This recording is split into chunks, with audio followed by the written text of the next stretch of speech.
എടിഎമ്മുകൾ എന്നും പണമിടപാടുകളുടെ കാര്യത്തിൽ ഒരു ഗെയിം ചേഞ്ചർ തന്നെയാണ്.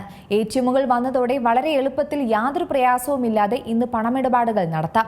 പണം നിക്ഷേപിക്കാനുള്ള സൗകര്യം CDM വന്നതോടെ എളുപ്പമായി. ഇപ്പോഴിതാ കാലം മാറിയപ്പോൾ ടെക്നോളജിയും സംവിധാനങ്ങളും ഒക്കെ മാറി. അതെ, സ്വർണം വാങ്ങാനും ഇനി മുതൽ ATM. സ്വർണ്ണ ATMുകൾ ഇന്ത്യയിലും ഇപ്പോഴിതാ കേരളത്തിൽ ആദ്യമായി സ്വർണ്ണ ATMുകൾ സ്ഥാപിച്ചിരിക്കുന്നത് ബോബി ചെമ്മണ്ണൂർ ഗ്രൂപ്പാണ്. ഈ ATMിൽ നിന്ന് സ്വർണത്തിന്റെയും വെള്ളിയുടെയും നാണയങ്ങൾ ലഭിക്കുന്നതായിരിക്കും. ATM നിർമ്മിച്ചത് ഹൈദരാബാദിലെ ഗോൾഡ് സിക്ക പ്രൈവറ്റ് ലിമിറ്റഡ് ആണ്.